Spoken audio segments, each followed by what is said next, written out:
Ma il Veneto, pur classificato a rischio moderato, resta in zona arancione, lo ha deciso il Comitato Tecnico Scientifico Zaia. I nostri dati però sono da fascia gialla. Il Covid ha provocato circa 1000 decessi nella Marca nel 2020. A certificarlo l'ULSS 2, l'Asolano, il territorio più colpito. Sui vaccini richiami garantiti, intanto Benazzi striglia il sindaco medico Szumski. Blitz della rete degli studenti medi di Treviso, l'ex sede del provveditorato, necessari spazi e investimenti sulla scuola, dicono sul posto le forze dell'ordine. Ladri in azione in un appartamento al secondo piano di una palazzina a Treviso, strappano dal muro la cassaforte, nel bottino anche i ricordi della famiglia. Una 32enne arrestata dai carabinieri di Castelfranco poco dopo aver rubato un anziano con la tecnica dell'abbraccio. Sacerdote di 77 anni, sedicente esorcista, accusato dalla procura di Belluno, dovrà rispondere di stalking. Vittima una disabile che il prete avrebbe vessato a lungo per convincerlo ad allontanare il diavolo da lui. A Oderzo, caricati gli alberi di Natale raccolti in città, Motta di Levenza andranno a riforestare in Carnia un tratto di montagna colpito dalla tempesta Baia. Ben ritrovati, buonasera, questa è l'edizione trevigiana dei nostri notiziari. Avete sentito nei titoli, l'ufficialità è arrivata davvero pochi minuti fa. Il Veneto resta in zona arancione, lo abbiamo appreso da fonti interne della regione del Veneto. La decisione è stata affidata al Comitato Tecnico Scientifico che si è riunito oggi a partire dalle 14. Zaia oggi durante la conferenza stampa aveva chiarito che i dati del contagio da coronavirus nella nostra regione avrebbero potuto far rimanere, anzi far tornare il Veneto in zona gialla, ma probabilmente in via prudenziale si è deciso da Roma di mantenere il Veneto in zona arancione. Dunque la conferma è arrivata davvero da pochi minuti. E oggi il presidente Zaia ha voluto anche fare il punto sul timing dei vaccini. Andiamo a vedere allora la programmazione per la nostra regione per i prossimi giorni.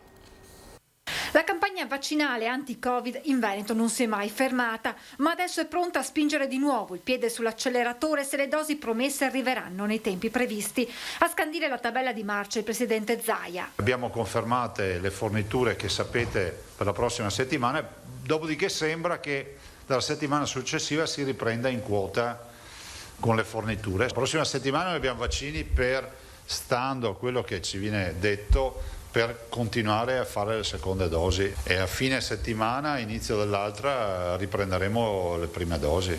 L'Europa intanto guarda ad altri possibili vaccini, da quello cinese al russo, ed è stato proprio il presidente a chiedere in una riunione come l'Italia intenda muoversi in questo senso. Siccome a me risulta che il vaccino cinese abbia avviato la pratica per l'EMA,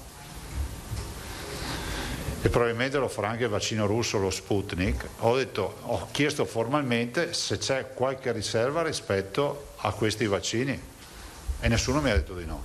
E a proposito di vaccini e della possibilità di una produzione locale, il governatore del Veneto spiega. Se ci sono aziende, e ci sono in Veneto, che hanno interlocuzioni, e diciamo c'è anche chi ci ha contattato per produrre vaccini, ecco, queste aziende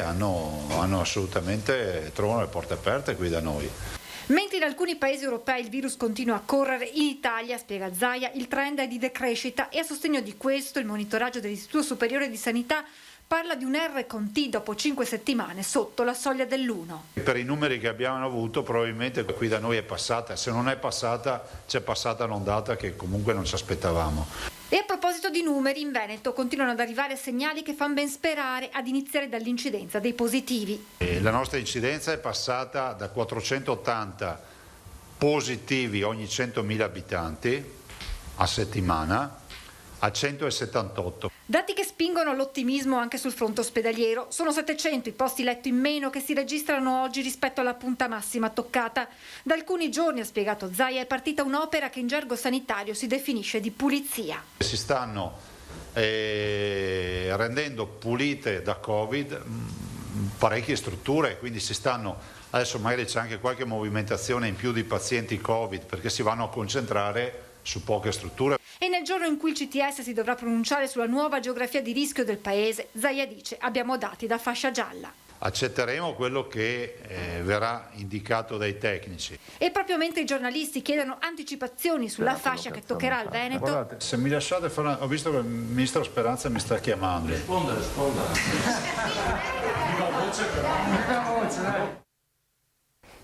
Entriamo negli ospedali della Marca, sono 1000 i decessi in più registrati in questo 2020 a causa del Covid. Il punto lo fa il direttore generale Benazzi.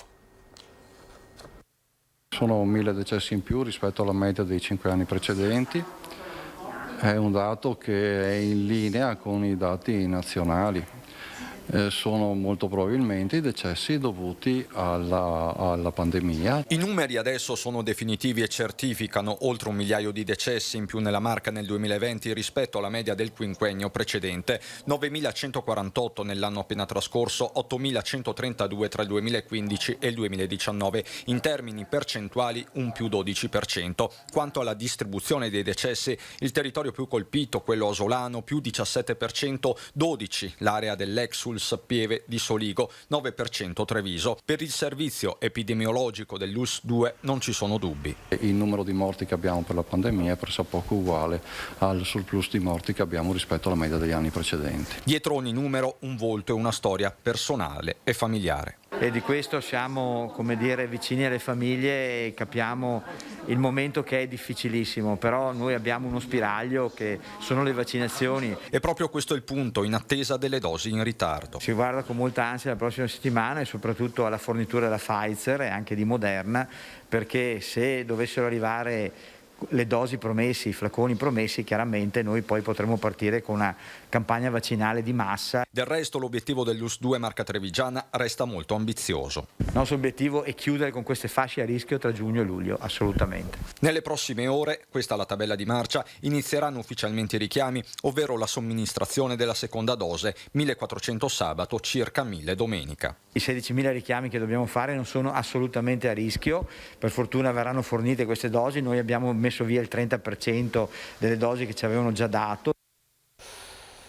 E l'ULSS-2 oggi ha preso anche le distanze dal sindaco medico Szumski, soprattutto sul tema delle vaccinazioni. Lui invece ha risposto tiro dritto. È il momento della responsabilità, lei dice, e anche delle dichiarazioni. È il momento della responsabilità, è il momento di dire che non esistono santoni, esistono persone brave che amano la propria professione, come tanti colleghi della provincia di Treviso, medici in medicina generale. Non ci sono santi né miracoli nella lotta contro il Covid, lo scandisce a chiare lettere il direttore generale dell'ULSS-2 nel richiamare il sindaco medico di Santa Lucia di Piave Szumski, una voce spesso fuori dal coro ma sempre più ascoltata soprattutto sui social. Anche per questo arriva la presa di distanza della sanità ufficiale. 2 le contestazioni mosse al primo cittadino. La prima riguarda l'uso della contestata idrossiclorochina nella cura dei pazienti. Ben più grave, fa intendere però Benazzi, le recenti prese di posizione di Szumski sui vaccini, per i quali auspica un richiamo magari scritto dello stesso ordine dei medici. È importante, eticamente importante, che un collega non parli male della vaccinazione, perché la vaccinazione, continua a ribadire, ci porterà fuori da questo tunnel dell'epidemia. Ma a Santa Lucia di Piave il sindaco medico non ci sta a passare per Novax. Io nasco pediatra, ho cominciato a vaccinare i miei figli che adesso hanno 40 anni quando non erano obbligatorie determinate vaccinazioni, però ragiono sui vaccini, ecco, non è che se uno mi dice si vaccina comunque e mi si presenta un vaccino nuovo non faccio un ragionamento. Intanto Szumski continua a rispondere ai quesiti di diversi pazienti che ormai lo chiamano da tutta Italia. Una parola detta in maniera chiara dove si presenta un percorso più definito può aiutare di più e quindi è una questione di fiducia della gente, ma non c'è nessun santone. Le posizioni sembrano distanti, ma più che a una biura Benazzi chiede un confronto. Dobbiamo in un certo modo dialogare, voglio dire, non ci sono resistenze assolutamente nei suoi confronti, ma la collaborazione deve essere comunque a favore delle persone. Pochi secondi di pubblicità, tra poco.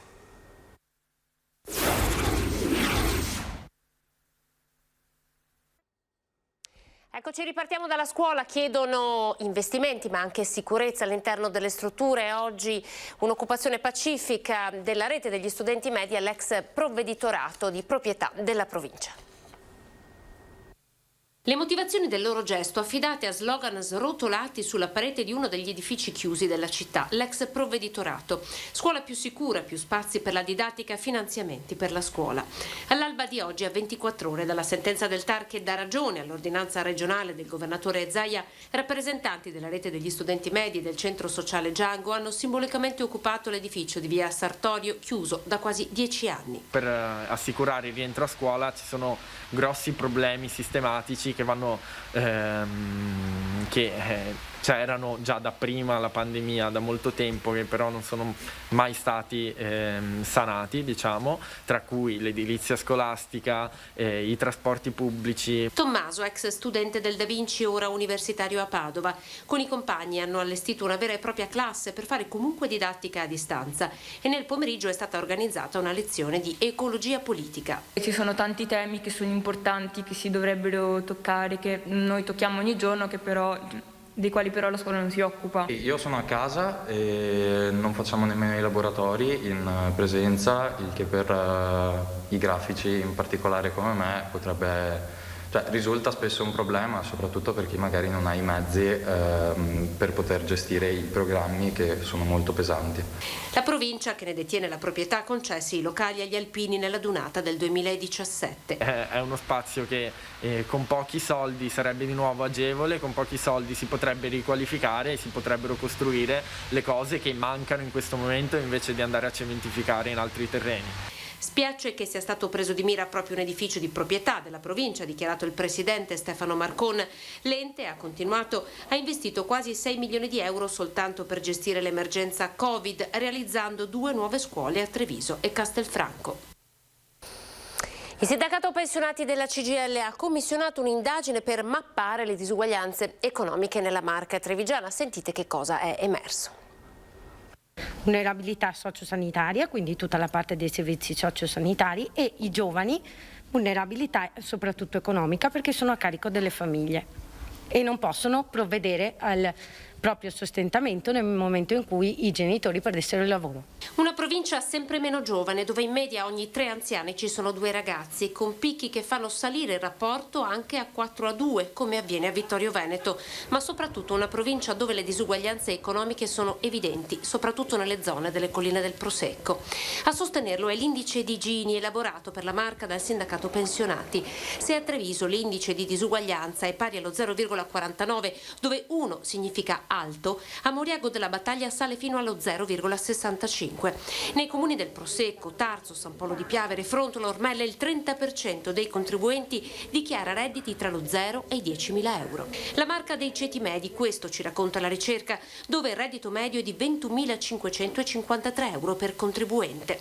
La ricerca prende in considerazione il reddito senza contare il patrimonio, ma è evidente che se i dati sono del 2018 il Covid potrebbe portare ad un ulteriore divario tra le classi. Il Covid è stato un acceleratore di alcuni meccanismi economici e sociali non attivati dalla popolazione, ma subiti dalla popolazione e dai soggetti. È un acceleratore perché colui che era in una condizione di vulnerabilità diventa vulnerato, il marginale diventa l'emarginato, l'occupato diventa disoccupato. Noi abbiamo da completare quelle richieste che finora sono rimaste inevase rispetto all'esenzione dell'addizionale comunale, ma poi è la cosa più importante, i patti anti-evasione. Qui avremo un confronto serrato con tutti i comuni, perché i comuni potrebbero avvantaggiarsi di entrate ulteriori per poter poi dare dei servizi alla popolazione, quella più debole, i giovani e gli anziani. Con questi dati alla mano il sindacato chiede ora alla politica più interventi di welfare, asili e scuole per le famiglie e poi ai comuni l'applicazione dell'esenzione IRPEF, ove possibile.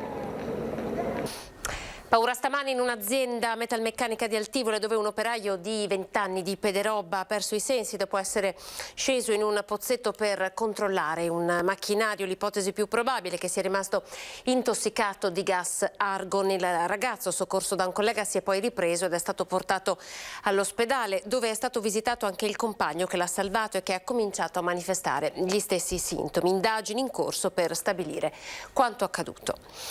Ladri in azione mercoledì in un appalto appartamento al secondo piano di una palazzina di Treviso. I ladri, pensate, sono riusciti a strappare dal muro la cassaforte. Guardate. Ti rendi conto che qualcuno ha violato il tuo spazio, e ti ha portato via i ricordi. La voce ancora provata dall'incubo vissuto è quella dell'avvocato Laura Del Coll, vittima mercoledì sera di un furto nella sua abitazione. Sono circa le 20 quando rientra nel suo appartamento al secondo piano di una palazzina di via Pennacchia a Treviso. Quando apre la porta d'ingresso nota subito alcuni abiti sparsi sul pavimento. In un primo momento pensa siano stati i suoi gatti, ma le è sufficiente entrare in camera per rendersi conto dell'accaduto. Armadi svuotati, vestiti e oggetti gettati ovunque. Avevano praticamente tagliato il muro attorno ad una cassaforte a muro di quelle piccole e avevano praticamente estirpato completamente la cassaforte, quindi era pieno di calcinacci. Sul letto i segni di una bruciatura, frutto probabilmente di una scintilla provocata dal flessibile utilizzato per sradicare la cassaforte.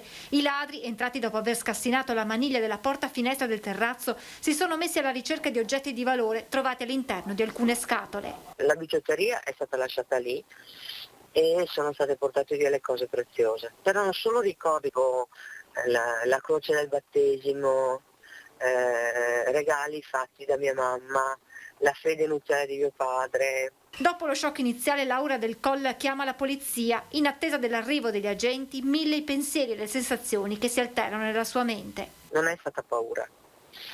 Ho avuto una bruttissima sensazione, cioè quella di essere stata violata nella mia intimità. Mi sveglio spesso durante la notte, racconta, e davanti agli occhi ho sempre le immagini di quello che ho trovato in camera. La consapevolezza che quelle cose che per me avevano un valore per ricordarmi i momenti nei quali mi sono state regalate o cose di questo genere, quelle cose non le avrei mai più trovate. Questo mi ha fatto molto male. Ancora una notizia di cronaca, una 32enne padovana è stata arrestata dai carabinieri di Castelfranco dopo aver derubato un anziano con la tecnica dell'abbraccio. Una tecnica ormai affinata, quella dell'abbraccio, per mettere a segno furti ai danni soprattutto dei più anziani. Negli ultimi tempi numerosi gli episodi che si sono registrati tra le province di Padova e Treviso. Il modus operandi lo stesso, giovani e avvenenti donne che fingendo di conoscere la vittima di turno, soprattutto a uomini e anziani, li abbracciano per poi portar via loro soldi e gioielli. Ad indagare su questi furti i carabinieri di Castelfranco, che negli ultimi tempi si erano messi sulle tracce di una donna poi identificata come una 32enne pregiudicata di Campodarsego, che a bordo della sua auto avvicinava uomini a piedi e con la scusa di abbracciarli li derubava. I militari hanno iniziato a pedinarla fino a ieri, quando è stata intercettata a Vigo d'Arzere. La donna è stata notata mentre avvicinava un pensionato 71enne del posto sulla pubblica via e con modi affabili lo invitava a salire a bordo della propria autovettura. A quel punto la donna ha iniziato ad abbracciare in modo affettuoso il pensionato, che poco dopo è sceso dall'auto. A quel punto i carabinieri sono entrati in azione. Mentre alcuni militari hanno bloccato l'indagata, altri hanno avvicinato la vittima, la quale ha ammesso che effettivamente la donna si era presentata come una vecchia amica e mentre l'aveva abbracciato è riuscita a sottrarle dal portafoglio la somma di 200 euro. I soldi sono stati prontamente restituiti all'anziano, mentre per la donna è scattato l'arresto in flagranza per furto aggravato. Viabilità in tilt questa mattina poco prima delle 9 per un camion che è finito fuori strada nella provinciale 57 tra Zenson e Fossalta, al confine tra le province di Treviso e Venezia. Il rimorchio di un auto articolato che stava trasportando del legname in fase di manovra è finito di traverso sulla scarpata. Sul posto sono intervenuti i carabinieri della stazione di San Biagio di Callalta e di San Donà di Piave, oltre all'autogru e a 2 squadre dei vigili del fuoco. Molto pesanti i disagi alla circolazione, con lunghe code in entrambe le direzioni di marcia, illeso fortunatamente l'autotrasportatore. Nuova puntata della storia infinita sull'elezione di presidente e consiglio del Prosecco Superiore Conegliano e Valdobbiadene. Sentite. Io ho sempre sognato un Prosecco che possa essere generale, con scritto semplicemente Prosecco Superior, cioè superiore Un sogno che però attualmente ha i contorni da incubo, stando a quanto non sta accadendo al Consorzio Superiore Conegliano Valdobbiadene. Ieri l'ennesimo consiglio di amministrazione spaccato a metà, da una parte la maggioranza dei produttori, dall'altra la minoranza degli imbottigliatori, ovvero le cantine sociali. In mezzo il potere decisionale di nuovo consiglio e soprattutto nuovo presidente, continuamente congelati da pareri e interpretazioni su statuto e rappresentanze. E anche ieri di fatto non si è venuti a capo di nulla, se non di un nuovo parere, questa volta dal Ministero, a cui verrà inviata tutta la documentazione nella speranza di un giudizio salomonico e soprattutto definitivo sulla variazione dello statuto. Per le cantine è da fare prima delle nuove elezioni, per i produttori solo dopo aver stabilito una nuova dirigenza. E con la situazione politica di Roma, con tanto di ministro dell'agricoltura da rinominare, il rischio di slittamento di tempi e decisioni è più che un'ipotesi. Ecco perché martedì prossimo, con la nuova riunione del Consiglio di amministrazione, nella quindicina di punti all'ordine del giorno ci sarebbe comunque la data delle elezioni con gli attuali equilibri, per una dirigenza pronta però a dimettersi quando arriverà la risposta dal Ministero. Tutto questo mentre il mondo del Prosecco va avanti, con il timone economico sempre più in mano alla DOC, mentre dalla Regione i segnali per tutti sono di unità nelle diversità. Forse un consorzio unico, però specificando le diversità, può essere a livello di marketing internazionale, attenzione, un qualcosa in più.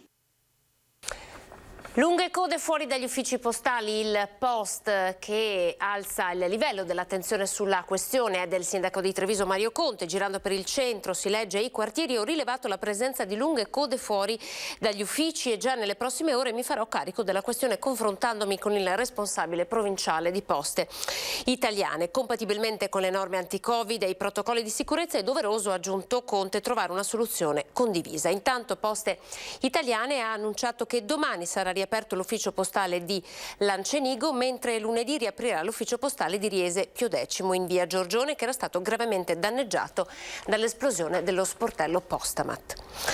Una notizia importante: il comune di Asolo riapre il mercato settimanale di Casella. Domani mattina la presenza delle bancherelle in sicurezza grazie alla sinergia tra amministrazione comunale e commercianti, con la predisposizione di un servizio di sorveglianza gestito dalla Protezione Civile. Andiamo a Oderzo, caricati gli alberi di Natale raccolti in città e a Motta di Livenza, che andranno a riforestare un tratto di montagna colpito dalla tempesta Vaia. Una consegna è un simbolo. Sì, il simbolo. A me non piace fare finta, di solito lavoro per davvero. L'ultimo l'hanno voluto caricare personalmente sindaco e assessore, perché a Oderzo la solidarietà si misura anche in alberi di Natale. Un'ottantina quelli raccolti dai commercianti Opitergini, ma anche di Motta di Livenza, che grazie a Savno non finiranno nel cassone delle ramaglie, ma su un pendio montuoso. Vaia ha sicuramente risvegliato quel nostro messaggio ambientale che abbiamo tutti quanti dentro. Anche partendo da iniziative come queste si possono cambiare e sicuramente combattere i cambiamenti climatici. In particolare verranno reimpiantati in Carnia, nell'area di Ovaro, duramente colpita dalla tempesta Vaia di fine ottobre 2018. L'idea nasce ancora da quando è successo il disastro della tempesta Vaia. Allora avevamo dovuto rinunciare al bosco di Natale. L'anno dopo abbiamo detto lo facciamo ancora più bello, però dovevamo restituire questi alberi alla montagna, perché farli di plastica sarebbe stato brutto. Abbiamo detto li facciamo alberi veri, però poi non vogliamo farli morire, quindi li ripiantiamo in montagna. E quindi abbiamo attivato questa collaborazione con Savno per ritrasportare questi alberi in montagna, e quindi sono 2 anni che facciamo questa attività. Ma come si vede, non tutti hanno voluto restituire gli abeti del Natale 2020. C'è comunque chi ha deciso di tenersi l'alberello per probabilmente anche ricordare questo Natale un po', come si dice, disgraziato rispetto agli Natali scorsi. Quindi alberi per guarire le ferite di Vaia e alberi per ricordare quelle subite dal contagio.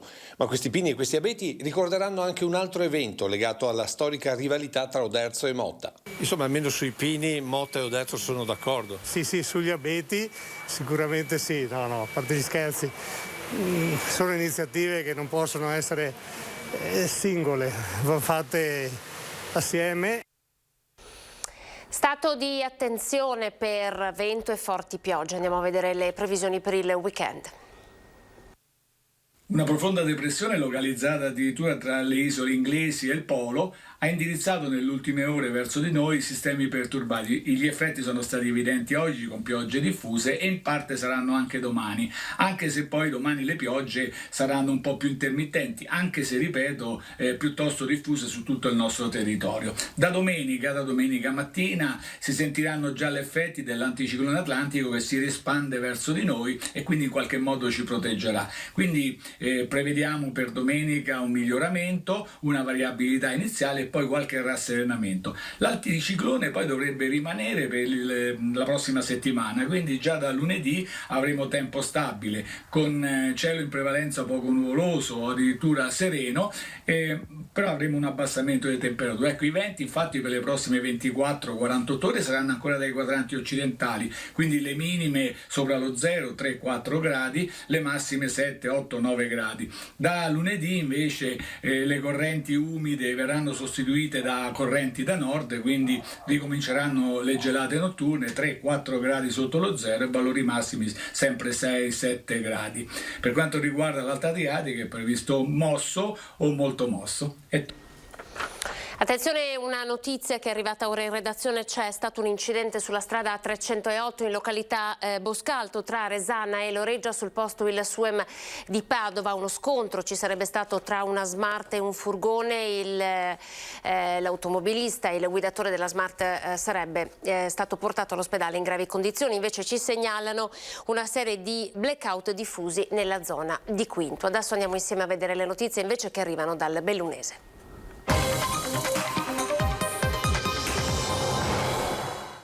Stupirsi dello stupore, questa è la reazione della Confindustria di Belluno Dolomiti di fronte alle critiche rivolte al governo per le sue politiche in materia di infrastrutture. Sentiamo. Stupore e rabbia per come viene trattata dal governo la montagna veneta nel testo inviato alle Camere, che contiene la lista delle opere ritenute strategiche per l'Italia, nonché dei relativi commissari straordinari che dovranno occuparsene.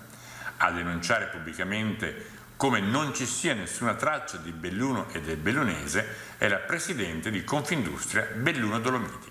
Belluno non c'è, purtroppo non c'è, siamo scandalizzati come Confindustria, come imprenditori, ma anche come persone. È inaccettabile, a questo punto ci chiediamo cosa stanno facendo i politici bellunesi. Nella nota di Palazzo Reviviscar si sottolinea come nelle strategie del governo Belluno non esista e non sia mai esistita, e questo nonostante i problemi infrastrutturali del territorio siano noti a tutti i livelli istituzionali, sia sul fronte stradale che su quello ferroviario. Confindustria si è sempre esposta, ma insieme alle altre associazioni di categoria, assolutamente il prolungamento della A27. Se non si porrà rimedio sarà quindi l'ennesima occasione perduta. Sono tutti stranamente sbalorditi che non c'è il bellunese. Beh, io sono sbalordita che i nostri politici siano sbalorditi. Cronaca: un sacerdote di 77 anni dovrà rispondere in tribunale del reato di stalking avanzato dalla Procura di Belluno. È ritenuto responsabile di aver molestato verbalmente un ospite disabile di una struttura protetta di Feltre, oltre che uno degli specialisti che hanno in cura il paziente. Il religioso, sedicente esorcista, avrebbe insistito per più di 3 anni con iniziative volte, a suo dire, ad allontanare gli influssi del maligno che avrebbero preso possesso dell'uomo. Nel dibattimento saranno chiamate a testimoniare più di 30 persone. Arresti domiciliari e braccialetto elettronico invece a carico di Giovanni Marrone, 23 anni, di Belluno, con diversi precedenti di polizia e obbligo di dimora nel comune di Ponte delle Alpi. A carico di Enead Markovic, 31 anni, di nazionalità serba. Così ha disposto il GIP del Tribunale di Belluno su richiesta della Procura al termine delle indagini svolte dalla squadra mobile per una violenta aggressione denunciata l'11 gennaio scorso. I due si sarebbero resi responsabili di una vera e propria spedizione punitiva nei confronti di un conoscente all'apparenza per la sottrazione di una motosega. Il malcapitato, picchiato anche con una catena, rimediò lesioni guaribili in 20 giorni. Conferimento dei rifiuti nelle piazzole ecologiche, comportamenti scorretti. La statistica delle attività di controllo per l'anno appena trascorso a Feltre evidenziano la diminuzione dell'abbandono delle immondizie. Facciamo il punto. Feltrini stanno diventando sempre più bravi e quei dati sulla raccolta differenziata lo testimoniano. Purtroppo c'è ancora una piccolissima sacca di resistenza che dobbiamo intercettare ed aiutare a comportarsi correttamente. Sono gli irriducibili quelli che nonostante tutto devono disfarsi dell'immondizia in modo scorretto. Una settantina gli accertamenti complessivamente eseguiti dalla Polizia Locale di Feltre nel 2020 per un totale di 50 verbali pari a circa 12.000 euro. Quello appena trascorso è stato l'anno dell'infrastrutturazione di tutto il territorio con la predisposizione di cassonetti ad apertura elettronica. Facile intercettare chi sgarra. Quello che notiamo è più che per l'infrazione per corretto non idoneo smaltimento, l'abbandono a terra. È vero anche che l'abbandono a terra oggi sembra aumentato, ma rispetto a quando i cassonetti era aperto probabilmente è sensibilmente diminuito. Con gli uomini della Polizia Locale sono aumentati i controlli delle piazzole ecologiche ed è stato dato seguito alle segnalazioni arrivate dai cittadini. Ciò che è importante far capire, spiega l'assessore Zatta, è che il decoro urbano dipende da tutti. Noi oggi abbiamo sanzioni che anche minime sono comunque importanti perché sono nell'ordine magari dei 250 euro. Se nell'arco di 12 mesi prendiamo un utente a fare lo stesso tipologia di, chiamiamolo reato, c'è la moltiplicazione dell'importo della sanzione per il numero di volte. Controlli dei conferimenti attraverso il badge e videosorveglianza mobile a seconda delle necessità hanno consentito di scovare i furbetti. Il caso più clamoroso? L'abbandono più curioso di qualche settimana fa, praticamente una tavoletta del water sopra un cassonetto della carta fra resto incerto storico, cioè lì non c'è niente da capire, insomma era un abbandono inidoneo.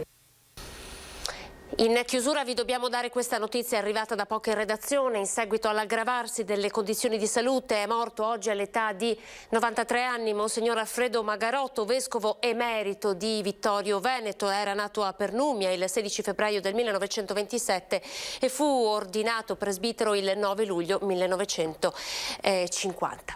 Questa per noi era l'ultima notizia. Grazie per essere stati in nostra compagnia e arrivederci.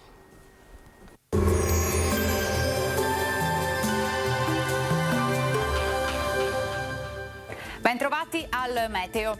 Torna a spingersi verso il nostro territorio la vasta circolazione ciclonica d'aria fredda. Tra i suoi effetti spiccano una locale instabilità e frequenti fasi nuvolose. Vediamo insieme il dettaglio di sabato 23 gennaio. Sul Veneto al mattino cielo molto nuvoloso con frequenti precipitazioni un po' dappertutto, localmente saranno anche forti. A partire dal pomeriggio la perturbazione si farà via via meno intensa, potremo notare un miglioramento del tempo con momenti più asciutti e anche con ampie schiarite soleggiate, fenomeni in esaurimento entro sera. Temperature per ora sostanzialmente stazionarie, minime tra lo 0 e i 4 gradi, valori massimi compresi invece tra i 4 e i 10 gradi all'incirca. Ci spostiamo ora sul Friuli Venezia Giulia, dove lo scenario sarà un po' diverso. Qui avremo un cielo coperto sin dal mattino con piogge estese per tutto il giorno. Anche in questo caso migliorerà nella notte. Temperature minime tra 3 e 6 gradi, massime sugli 8-11 gradi all'incirca. Uno sguardo infine alla situazione del Trentino Alto Adige, dove il tempo sarà instabile con piogge e locali nevicate a bassa quota, ma nel pomeriggio avremo maggiori parentesi asciutte e soleggiate. Temperature minime intorno allo 0, massime sui 5 gradi. Dal meteo di Antenna 3 per ora è tutto, grazie per l'attenzione e arrivederci al prossimo aggiornamento.